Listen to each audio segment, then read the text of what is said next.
കാത്തിരിപ്പിനും കോലാഹലങ്ങൾക്കും തമ്മിൽ തല്ലുകൾക്കുമിടയിൽ ഒടുവിൽ യൂത്ത് കോൺഗ്രസിന് പുതിയ പ്രസിഡന്റായി.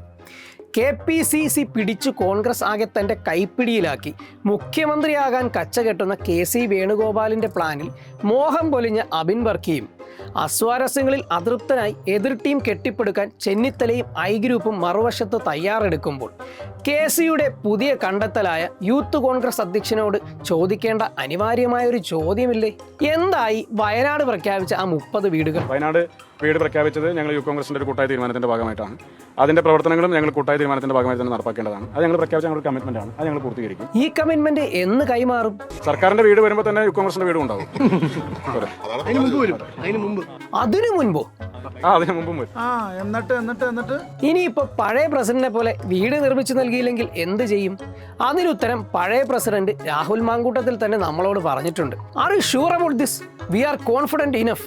V will do that. Shri Rahul ഗാന്ധിയോട് ഞങ്ങൾ റെസ്പോൺസിബിലിറ്റി പറഞ്ഞപ്പോൾ അദ്ദേഹം ചോദിച്ചു, are you sure about this? നിങ്ങൾക്ക് ഇത്രയും പണം, ഒരു യുവജന സംഘടന ഇത്രയും പണം കണ്ടെത്തി തരുമോ? ഞങ്ങൾ പറഞ്ഞു, we are confident enough, we will do that. അപ്പോൾ ശ്രീ രാഹുൽ ഗാന്ധി KC വേണുഗോപാലിനോട് ചോദിച്ചു, അദ്ദേഹത്തിനോട് പറഞ്ഞത്, if they are unable to construct house for Wayanad people, I will take their homes. ഇവരുടെ 3 പേരുടെ വീട് ഞങ്ങൾ എടുക്കുന്നു, എന്റെയും അബിൻ വർക്കിയുടെയും ജനീഷിനും. ഇന്ന് ഒക്ടോബർ 17 സംസ്ഥാന സർക്കാർ പ്രഖ്യാപിച്ച വീടിന്റെ അവസ്ഥ എന്താണ്? അതിനെപ്പറ്റി കൂടി പുതിയ പ്രസിഡന്റിന് ചില കാര്യങ്ങൾ പറയാനുണ്ട്.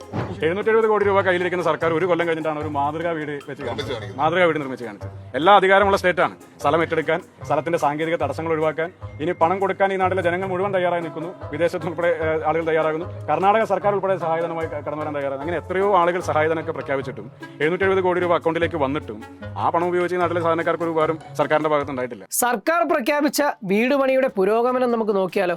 തുലാവർഷം കനക്കുമ്പോഴും എന്തിനും വെയിലത്തും മഴയത്തും പറഞ്ഞ വാക്കിൽ നിന്നും ഒരണ പോലും വ്യതിചലിക്കാതെ സർക്കാർ പ്രഖ്യാപിച്ച വീടുകളുടെ പണി പൂർത്തിയാക്കി താക്കോൽ കൈമാറാനുള്ള ശ്രമത്തിലാണ് സംസ്ഥാന സർക്കാർ. അങ്ങനെ വരുമ്പോൾ ഈ ഡിസംബർ അവസാനം അല്ലെങ്കിൽ ജനുവരി ആദ്യം ദുരന്തബാധിതർക്ക് താക്കോൽ കൈമാറും.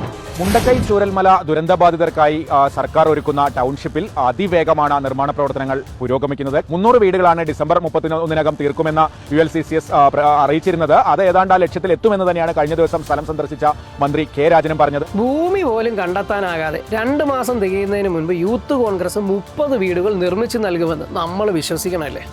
ഇതിലിപ്പോൾ പുതുമയെന്ന് തോന്നേണ്ട കാര്യമില്ലല്ലോ. പഴയ അധ്യക്ഷനും ഇതുപോലെ പല വാഗ്ദാനങ്ങളും നൽകിയതല്ലേ. കോൺഗ്രസ് പ്രഖ്യാപിച്ച വീടുകളും യൂത്ത് കോൺഗ്രസ് പ്രഖ്യാപിച്ച വീടുകളും എവിടെയാണ്, അതിന്റെ സ്ഥലം എവിടെയാണ്, ഏത് രീതിയിലാണ് വീടുകൾ നിർമ്മിക്കുന്നത്, അതിന്റെ പ്ലാൻ എന്താണ്, ടൗൺഷിപ്പ് ആണോ, ഒന്നും തന്നെ ഇതുവരെ വ്യക്തമാക്കിയിട്ടില്ല. പക്ഷേ അപ്പോഴും സംഘടനയുടെ പുതിയ പ്രസിഡന്റ് പറയുന്നത് സർക്കാർ വീടുകൾ നൽകുന്നതിന് മുൻപ് തങ്ങൾ ദുരന്തബാധിതർക്ക് വീടുകൾ നൽകുമെന്നാണ്. തറക്കല്ലിടാൻ 1-ാം തീയതി രാഹുൽ ഗാന്ധി വരും, ഇന്ന് വരും, നാളെ വരും എന്നൊക്കെ കേരളം കേട്ടിരുന്നു. പിന്നെ പണം പിരിച്ച് വീട് പ്രഖ്യാപിച്ച പ്രസിഡന്റ് തൊപ്പി തന്നെ തെറിച്ചു. ഹലോ, ഈ പറയുന്നത് മൂക്കിന്റെ പാലമല്ല, 30 വീടുകളെ കുറിച്ചാണ്. എന്ത് വീട്, ഏത് സ്ഥലം, നമുക്ക് വേശ കൈയിട്ട് വാരണം തൊട്ട് കുശാൽ. We are confident enough. We will do that. खत्म, गुड बाय.